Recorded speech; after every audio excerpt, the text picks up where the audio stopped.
When a man gets up at 4 in the morning to go carry garbage to earn a good wage, he ain't thinking, I'm gonna do this so I can oppress that because she's broke. He's doing it thinking, so I can provide for my family, so my woman can stay at home and raise my kids and have nice nails while I'm out here carrying trash.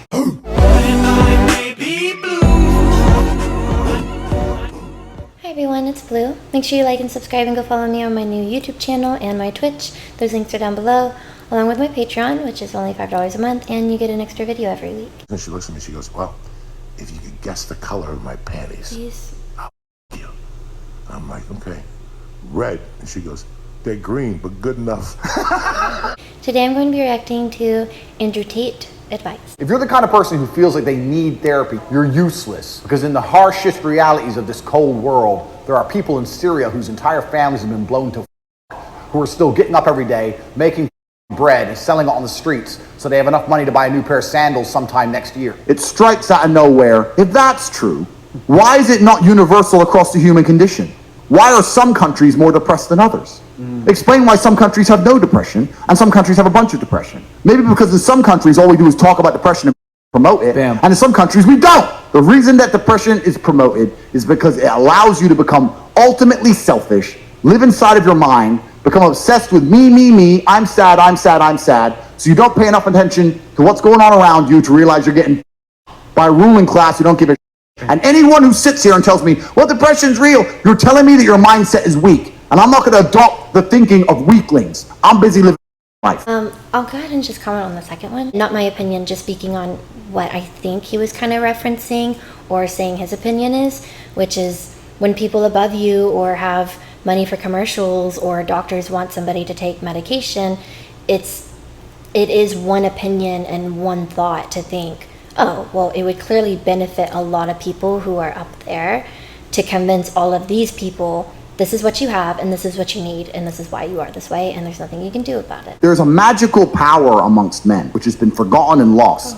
When you put enough men in the same room, there's a transference of energy that makes us feel invincible. Because what used to happen evolutionarily is when large groups of men got together, you charged at the enemy. You ran at the spears. Hey Tates, 28 years old, just lost my father, about to lose my mother soon from cancer. How do I deal with grief, and does the pain ever go away? How do I deal with grief is a question that I always find very complicated. I've had a similar situation happen in my life. What choice do you have? What happens if you don't deal with the grief? Are you gonna drink yourself into depression, ruin your own life? You have no choice. You're on a train track, and you can either change the direction of the train that goes off a cliff, or you can keep it on the track. Time is going to still keep going on, and you are going to be sad. So are you going to be a sad winner, or are you going to be a sad loser? What do you say if a guy was working a 9 to 5, married to a woman, had a couple of kids, going his 2 or 3 holidays a year? I'd say congratulations. I would genuinely say congratulations. If you're happy with that, absolutely congratulations, and I don't look down on you. That's perfectly fine. But some men are just not born that way.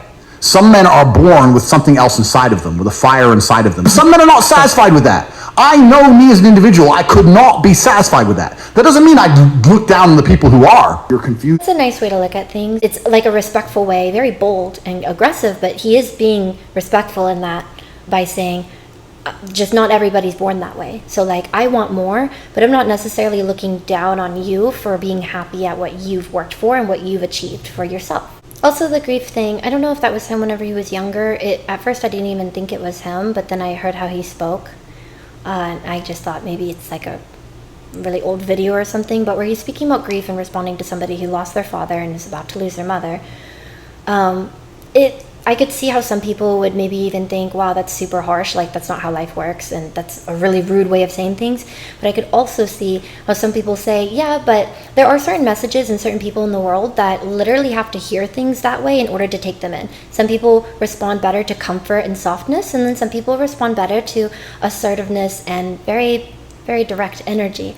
That was clearly very direct energy, and I do also think that it's fair because I would think that it's very difficult on how to tell somebody to deal with grief. And one, I think almost everybody deals with it in pretty unique ways. And depending on the situation, when it happens in your life, you yourself will probably deal with it in different ways. You kind of just have no choice to deal with it other than literally refusing to, which would be basically damaging your own life or So if you don't want to do that, the only option is literally to get through it. You're confusing 1% of men with all men. The majority of men have no money, no power, no from their wife, Facts. no chance in court. They can't even keep their house. They won't get to see their kids. So most men, their life sucks. That's the first thing. The second thing, when a man gets up at 4 in the morning to go carry garbage to earn a good wage, he ain't thinking, I'm going to do this so I can oppress that because she's broke. He's doing it thinking so I can provide for my family, so my woman can stay at home and raise my kids and have nice nails while I'm out here carrying trash. You go to a coal mine, those dudes are not down there thinking about oppressing women. They're down there thinking about providing for women. Us men are prepared to take on more bullshit to protect you than you would possibly believe. Men are out here giving up their life for you chicks. And feminism prevents you respecting it. What is Tate's advice for guys below 6 feet? It's absolutely ridiculous to go through life wishing you're something you're not. The chessboard is the chessboard. It doesn't matter if you're 5'9", 5'7", 5'2". That's who you are. So you can be the best version of yourself and own it, or you can become an insecure about it. I'm in hospital right now from a bike crash. I broke my back. I currently can't walk. I may not walk again. What would you guys do in my situation? I appreciate you guys a lot. Thanks. Find his YouTube, was contacted privately, and I want to verify that story. And if it's true, we're here to save you, brother. We're going to help you out. Yeah, we're gonna help you out. That's a true story. Life is like a game of chess. You can't take moves back. All you can do is look at the position you're in and make the best moves possible. What you can't do is sit around thinking, oh, I wish I hadn't ridden my bike. You can't do that because you'll destroy yourself. You're a slave if you have a job in any form. Some slaves are better paid than others, but most people are slaves. If the people in charge of the world can print unlimited amounts of said thing, and you'll give up your life for certain amounts of said thing, then they own you.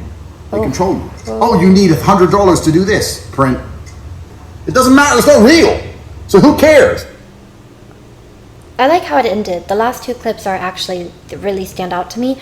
That one was good too, but it wasn't as impactful because I guess that I'm very easily drawn in by sensitive things that affect people's lives in a good way. So they basically said, you know, if we can verify that that's a real story.